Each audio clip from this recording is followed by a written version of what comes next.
Fight Fat Podcast number 3. Thank you very much for checking me out. This is Dancel. Since we last talked, the world has gone crazy. They've all lost their minds.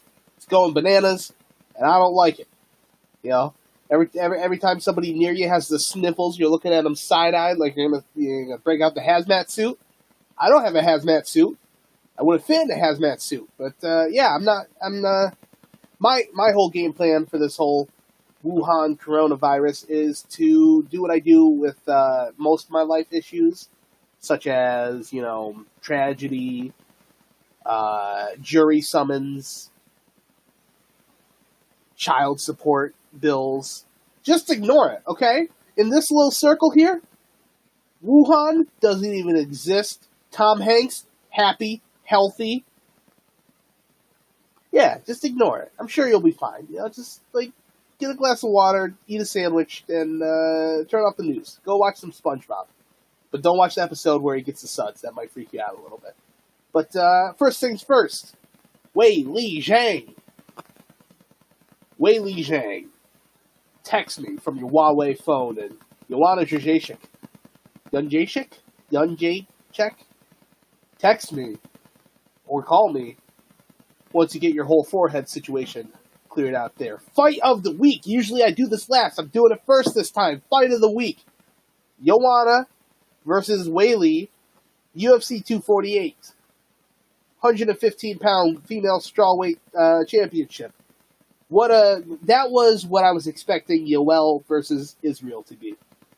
That was, I like to talk to myself when I'm alone and do commentary for the fights I'm watching, pretend like I actually have a career. And I had nothing to say during that fight. It was incredible. Fantastic. So, I was so excited during that. And I hope that whatever they get paid for the next fight, if they have a rematch, I think they're going to have a rematch. Whatever they get paid in their next fights, they make bank, okay? Because that was phenomenal, and that was almost worth the $60, $64 of the pay-per-view itself.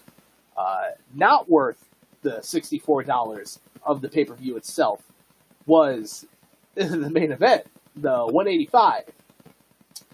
That was interesting to watch. I was still holding my breath every time Izzy got near Yoel. But that wasn't quite as exciting as I thought it would be, as I was hoping it would be. But, hey, man, I got nothing fun to say. Hey, we know that Izzy can deal with takedowns now. That is something.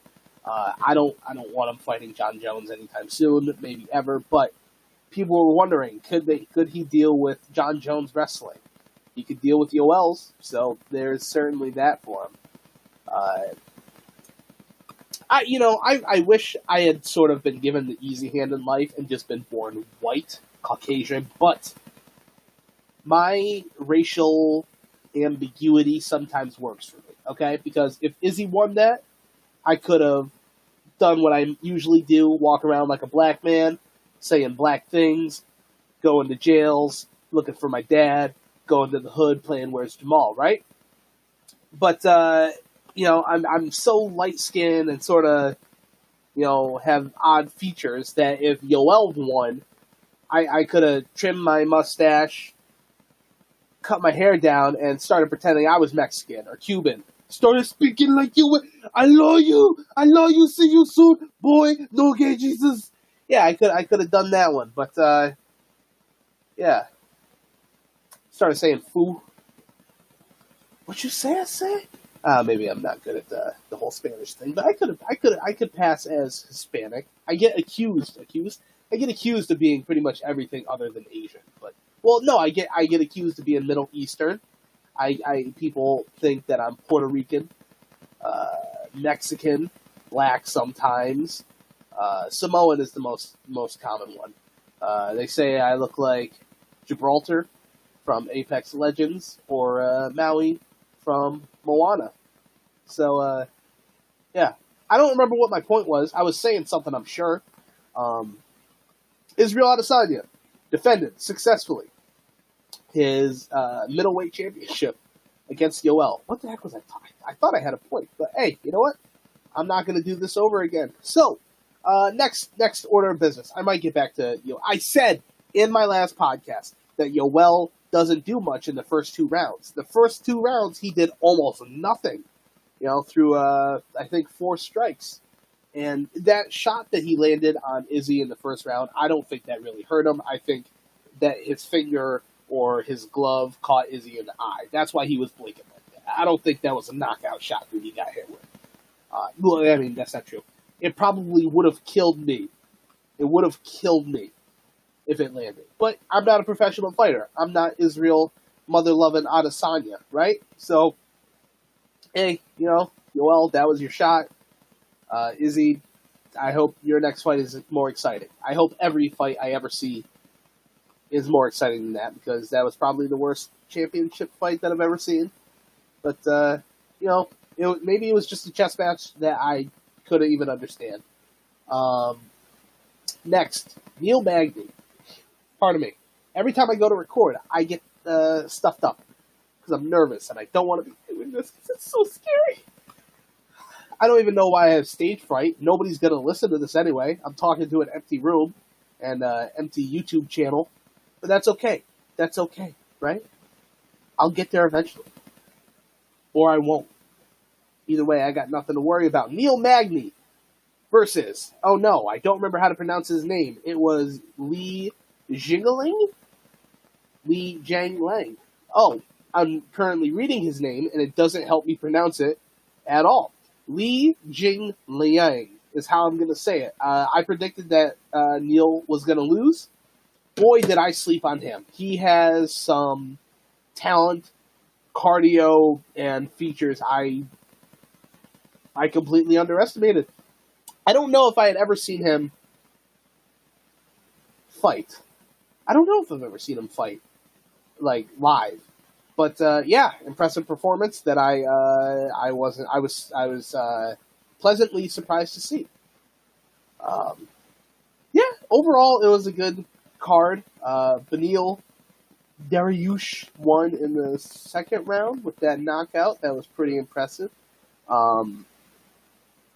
It's always super impressive to me when I watch someone like him get back belt, have the body triangle on, and he's just holding himself there, searching for the rear naked choke. That is just always so fascinating for me to see. Yeah, because there are matches like that where it's a ton of technique and skill and subtleties that you have to pay attention to. And then there are the matches like Weili versus Joanna, which are like anybody, any random, not even a fan, any random person off the street can see that and say, that was insane. Oh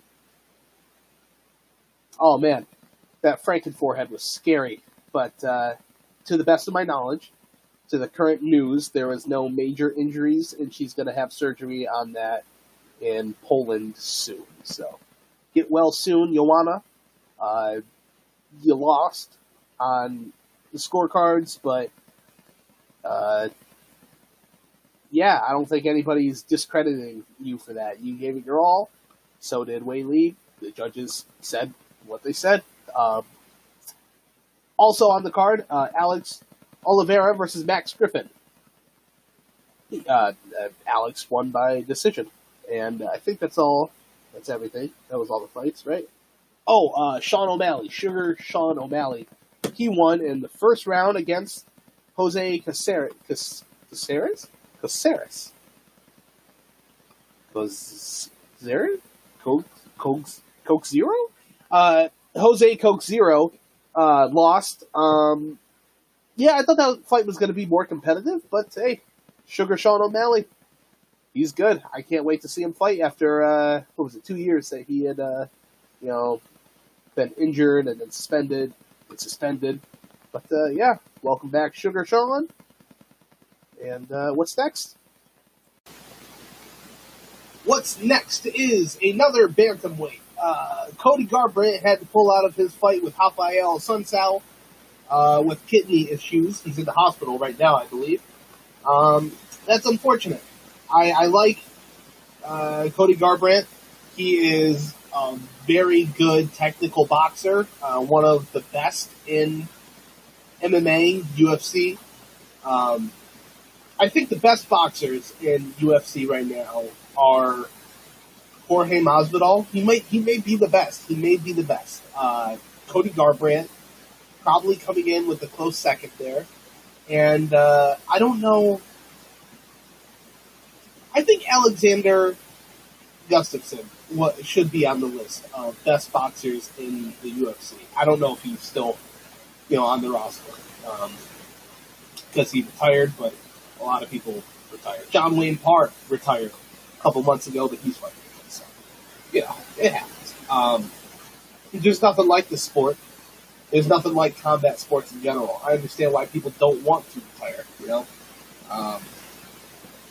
and this is such a wonderful and beautiful sport that I love, but it's also so stupid. Every time I'm, leaving class, and I just want to die. I'm hurting, I'm doing extra shin conditioning right now, so my foot is all swollen. It makes my shoes weird. And hey, maybe you're asking, why is your foot swollen from shin conditioning?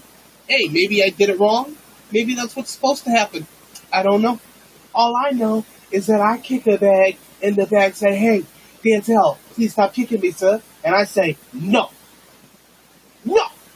Then I kick it a couple more times. I'm doing 100 kicks with my left leg. First 50 are from the southpaw stance, and then the next 50 are switch kicks, and then I move on to the right, and I just do 100 kicks from orthodox. And yeah, man, it's it'll kick your butt, especially if you try to do them all, like in one set, which I know I can't do. I'm going to mess up the math here. I think I do 20 the first time, 10 the second time, 20 the second time, third time. Something like that afterwards. I don't know, man. I don't do that. I'm done trying. I'm not going to kill your brain cells, by doing that. Yeah. Cody Garbrandt. What was I saying? I like him. I like his talent. He's a special sort of character, outside of UFC, but from like fan interactions, I've always heard he's a sweetheart. So I appreciate that in a fighter. What does he have to prove? He was champion, Hey, you don't like me? Do it better, right? Yeah. So, and if you were wondering why I sound far away or distant, or maybe I've adjusted the audio and I don't sound any different at all. You probably heard the clicking in the headphones. I don't know how to stop that, but when I have my headset near my computer, it does that. So I have my headset on the ground. Here we go. This weekend, on the 14th of March, 2020, UFC Fight Night 170. We have the headlining fight is Kevin Lee versus Charles Oliveira. I'll get to that in a minute. But Francisco Trinaldo versus John Makdessi. Oh yeah, Makdessi. I know that. I think John is going to win because I know his name. That's why. I've seen him fight. So Johnny Walker versus Nikita Krylov. I'm going to go with Johnny Walker. If you've seen him fight, he's a freaky freak. Even in comparison to freaky freaks, he got stopped by Corey Anderson in November. That was the Nate Diaz, Jorge Masvidal card. Yeah, I'm gonna go with Johnny Walker. I think he's gonna, be a bit more cautious, but I think he's gonna bring it this time. I think he's gonna fight smarter, and hopefully he's not gonna blow his shoulder out doing the worm. And if you don't know, he beat. I don't remember who he beat, but he won a fight. So during his celebration, he saluted and then he went to do the worm, and then he sort of flopped around like a fish. That's because he tore his rotator cuff, I believe, when or dislocated his shoulder when he fell to do the worm. So that's not funny, but it's also hilarious. Renato Mociano versus Damir Hadzovic. Can you imagine meeting one of these guys and you know that you're a big fan of them? Like, you've seen them fight a dozen times, but you can't say their name. So you're like, Dahmer, Jeff, Mr. Hadzovic. That's not easier. Hey, Mr. UFC man. You know, I don't think that's going to work out well. Yeah, I gotta do flashcards on these guys' names because, I would love to meet some of these guys. And they would think I don't respect them. They would think I don't like them, but I love these guys. I'm gonna go with Renato because he is gonna be in his home crowd. It's in. Is this in Brazil? I think this is in Brazil. Maybe I'm wrong, but I'm gonna operate under the assumption that this is in Brazil. So yeah, I'm gonna go with Renato over Damir. Damian Maia versus Gilbert Burns. I'm going to go with Damian Maia. I love Damian Maia so very, very much. His jiu-jitsu is world class, and I love watching him fight. Even though a lot of people think it's boring, that's fine. As Joe Rogan once said, like, there are one-trick ponies in the UFC, but what a trick to have! The trick to almost always be able to strangle your opponent from the back. Doesn't sound bad to me. But Gilbert Burns, he's great at jiu-jitsu in his own right. But I think Damian Maia. Well, Gilbert's probably going to have the advantage in striking. So, now I'm still going to go with Damian Maia. But, that's the only fight on this card that I'm really pulling for somebody one way or another. Kevin Lee versus Charles Oliveira. I'm going to go with Kevin Lee. If you've seen him fight, you know his potential, you know his wrestling qualifications, and he's training under Firas Zahabi. So at TriStar, that's like that's a heck of a setup, a heck of a team to have behind you. His fight against Gregor Gillespie got a head kick knockout in the first round, and that was heartbreaking for me. I love Gregor Gillespie. Watching him fight Anthony Medeiros actually encouraged me to experiment with the. Oh my goodness! What the heck is? How is this one? The back body lock, back grip, back clinch, the bear hug from the back. How is this the thing that I'm fumbling on? All right, well, when you're holding somebody, like from the back, like you're giving them a hug. Back clinch? Maybe it's back clinch. Okay. That was weird. That was a very weird thing for me to not be able to remember there. But he encouraged me to experiment with the back clinch more because the way he just wears people out by holding them there. He is incredible wrestling pedigree. He's one of my favorite fighters in the UFC, and it hurt my heart a little bit to see him get knocked out like that. But life goes on. Charles Oliveira is a great grappler, but I think with TriStar behind Kevin Lee, he's gonna pull it off. Unless it goes to decision, they're in Brazil. Charles is gonna win. That's just how it is. I think in the future I may have to stop giving predictions because it's become very hard for me to watch a fight. Be like, hey, sweet, that guy's winning. Oh, sweet, that girl's winning. Oh, that doesn't look good for her. I'm freaking out now because I want my record to stand up. But this week you got my predictions. We'll see about what I have to do next week. I don't know that. So in other bits of news, Corona is COVID-19 has been shutting down all sorts of events. Coachella, which I don't care about, but Coachella was suspended or postponed. Now the whole NBA season has been postponed. I've heard that they've done the same thing with hockey. NHL, so that's getting crazy, and I understand why, but yeah, like I said, I think we can calm down a little bit. You know? I think it'll be all right, or we won't, but I think we will. My biggest fear in the whole wide world, maybe that's not true, but one of my big fears for the UFC is that UFC 249 versus Tony is going to be canceled. But from what I've heard, they wouldn't cancel it altogether. They would just have them fight to an empty arena, which I don't care. However, whatever it takes for me to see these two fight, I'll do it. I'll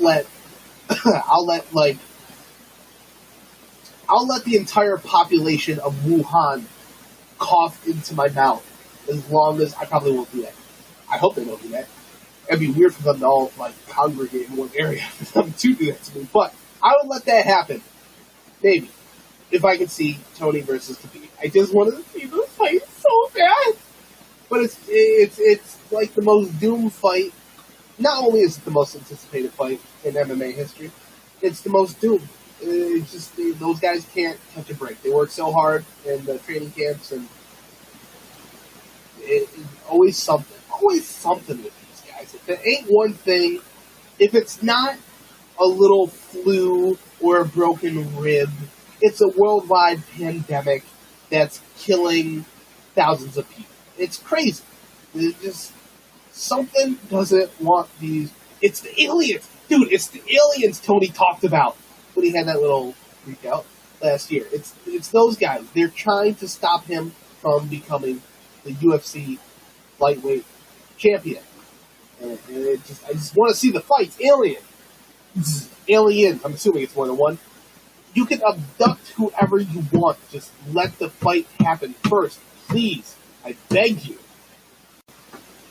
I'm thinking that the last thing on the list for me to talk about today is one of the most recent fights that I've had. I already talked about the fight of the week. So yeah, I'm going to go with one of the most recent fights I've had, which wasn't a very long fight. And it's unfortunate that I used to get into fights all the time when I was a little kid, right? You know, teenager, growing up. But since I've actually learned how to fight, since I've learned how to throw a jab, throw a leg kick, you know, do a double leg takedown, and go splatter someone until their neck is sore and they're seeing stars, right? I haven't gotten into a single fight since then, and it breaks my heart. I just want to, go... I was going to say slap a toddler in front of his father, but I don't know if I should put that on the internet. I want to go slap a toddler in front of its father so the father will fight me. I want to fight someone. I want to feel that rush. But probably not from a parent, because that'd be, either I lose and he's going to kill me, or I win and I beat up a father in front of a child, which I don't think that would morally sit right with me. I wouldn't. Hey, if there are any fathers listening, I don't plan on slapping your child. Unless your child is of age and has signed a waiver saying that I can slap him. Okay? Until then, though, don't plan on doing it. What was I talking about? My fight? Oh, right. So, I was at a K-Dot Kendrick Lamar concert a couple years ago. Went with a buddy of mine and his girlfriend. And his girlfriend is actually who gave me the name Dancel. That's a story for another time. Went with him and his girlfriend. And at the gate, we found out that I couldn't take it. I had never been to a concert at the time. It makes sense in hindsight. But you couldn't have knives, which I had a knife on me. And you couldn't have blankets, I guess. So I was walking the blanket and the knife back to the car. But the car was about a mile away. I was out of shape. Maybe in the worst shape. No, not in the worst shape of my life. But, yeah, I had actually just started, looking into jiu-jitsu and MMA. And I've been, boxing with my friends in the backyard. So, I had just gotten into that. And, but walking in the heat was still not something that I was built for, not something I was ready for. I was walking about a mile back to the car, and I see two dudes wrestling. I'm like, oh, look at that, they're having fun. And then I see a dude that's like sitting on the ground, and the guy, I'm going to differentiate here, the dude and the guy that's standing over the dude slams his forearm into the dude's ear. I'm like, wow, they're really going after it, aren't they? Huh? And then I start to think, like, is that a fight right now? Is that a fight? Maybe that's a fight. And I get closer and closer, and I saw the telltale sign that it actually was a fight. I saw 8 black girls all recording it from every angle like it was a Michael Bay movie. I said, that looks like a real fight to me. So I put down the knife. No, that's a lie. I didn't put down the knife. Why would I just lie to you people? I put down the blanket, and I walked over, and I was like, hey guys, what's going on here? And apparently somebody was accused of stealing tickets to the Kendrick Lamar concert. The tickets. I don't know what actually happened. I didn't see it. But there was a very obvious winner in this fight. He had him in... Well, yeah, he was dodging all the punches. Eventually got him into a guillotine. And while he had this fellow guillotine, he was having a conversation with me. I was like, hey man, can you not murder that guy, please? He's like, well, I don't know. If he's going to let go of me, or if he's going to stop trying to fight me, I will. I said, okay. What's this over? Tickets? How about I pay for both of you to get in if you'll just stop fighting? Because I'm a nice guy like that, right? I had that minimum wage money. And he said, nah, you don't have to wait, you would pay for both of our don't worry about it. No, man, I don't need you to do that. And I don't know why I said this, but I said, I'm a nurse and my dad is a cop. I just don't want anybody to get hurt. What was my reasoning for saying that? Absolutely no idea, but it's what I said. And he said, listen, if I let go of this guillotine, he didn't say that. If I let go of him, he is going to keep trying to hit me. And I said, if he tries to hit you after you let go, I will personally step in. I will stop it. He said, okay, man, okay. And he let go. And this dude stood up, and his face looked like a package of ground beef. He had a piercing on his nose that had been ripped out. His mouth was bleeding profusely, and his eyes were completely red, maybe because he had been being strangled for an entire conversation. But he kept fronting, as today's youth would say, and he was like, "Oh, you don't want to keep fighting? You're a punk." I was like, "Oh boy, here we go." So the guy that was winning, the very obvious winner, turned around and started walking away. The very obvious loser started to chase him, and I stepped in between them. So I was doing the thing where I had a hand on the winner's chest, hand on the loser's chest. And I also heard that the loser was on cocaine. I don't know if that was true. Maybe it would explain some things. But he threw a very wild punch trying to hit the guy that had just let go of him, but he missed, and he hit me in the shoulder. I wasn't sure exactly if he was trying to do that or if he would continue. So I sort of rolled with it, and then I balled up my fist, and I punched him in the clavicle, I believe it's called, right below the throat. And he stumbled back a little bit, and then the other dude tackled him like Captain America into a ficus plant. And then the cop showed up, and I ran away. That's my most recent fight story. I hope you enjoyed it. What did I learn from that? I learned absolutely nothing. But what I hope you can learn from that is fights can happen anytime, anywhere. So start jiu-jitsu, start conditioning your shins for Muay Thai, and don't steal poor people's Kendrick Lamar concert tickets. Love you guys. Thanks for stopping in. I'm checking out.